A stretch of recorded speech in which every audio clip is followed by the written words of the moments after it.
living in an age in which everyone is searching for knowledge. Everyone is searching for information. Everybody is looking for answers by typing it into keyword searches. Thousands and thousands of years ago, the Upanishads revealed to us that the truest and most important knowledge leading to our true nature lies within a secret place in our hearts. What is this secret place in the hearts that the Upanishads speak to us about? It seems almost like a riddle, such a mystery. How can we even begin to understand how to look into our hearts? The very essence of the Upanishads point to the fact that knowledge, true knowledge, is not gained from looking outside at all. But in fact, the source of all the knowledge is within you already.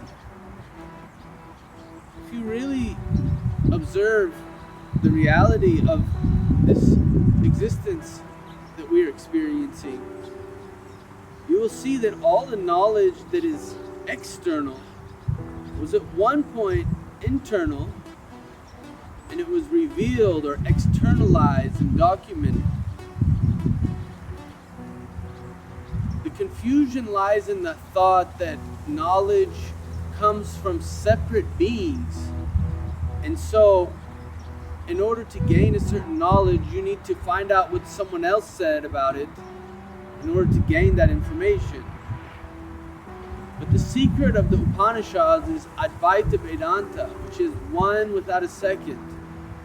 It is the reality that the spirit is universal and one, that all manifestations of life, you, me, and all the people you know, all the animals, all the celestial bodies, is of one spirit. And through our hearts, there is a center, a place in which that is revealed to us to experience firsthand. Not because someone told us, not because we read it somewhere, but because we are having a self-verified experience of the oneness of our spirit with the entire existence. The Upanishad says this experience allows us to enjoy immortality. So we ask ourselves, how do we discover that within? And the Upanishads tell us that we need to loosen the hold that our desires have on our heart. All the fleeting things that come and go in life are bound for disappointment because they aren't something that we can have forever. They're something we're going to eventually have to let go of.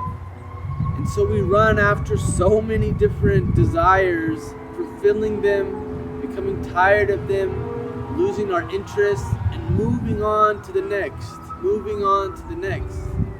This creates a vicious and endless cycle of births and deaths in which that we are frantically chasing for a fulfillment of a desire that nothing of this illusion, this Maya, can ever fulfill for us, because it is not of an eternal nature. So our true heart's desire is to know ourselves. And that is what the Upanishads and Advaita Vedanta, which is the ancient Eastern philosophy of the knowledge of the self, teaches us about the reality of what that desire really is. And it invites us to look within and to release our desirous nature for the external world and to be free of desire. The more we are free of desire. And as it says, when a good thing happens or a bad thing happens, we remain neutral. To our friends and our enemies, we treat them with equanimity. When we're able to experience that reality, we begin drawing on the satisfaction of self-knowledge, which is the eternal thing that leads to immortality, and it leads to infinite bliss, infinite knowledge, and infinite beingness. It is the most simple path, and it is the most true and rewarding experience that all human beings, and in fact all life, seek for, knowingly or unknowingly. In order to have the experience of the knowledge of the eternal self, which is the true self within all selves, we must release our desires of the worldly things. That doesn't mean that we don't have. In fact, when we truly are free and released of our desire and our hankering after the external world, it presents itself at our feet. All the opulence of the world can also be yours. It's the attachment that has to be released from the heart.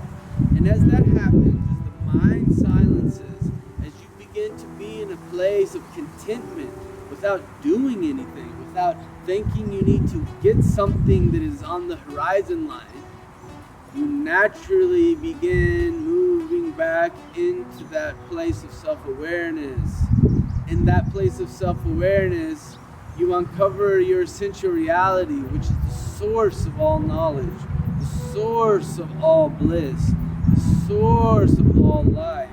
And you begin more and more realizing and identifying yourself as that.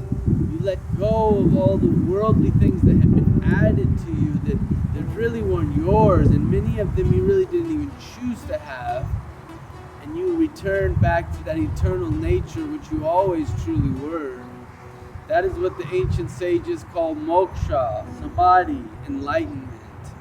It is what we all want and what we all can easily have. It is a secret, as the Upanishads say, in the center of our hearts. Reach it through love of your true self. See your true self in all life, and be blissful.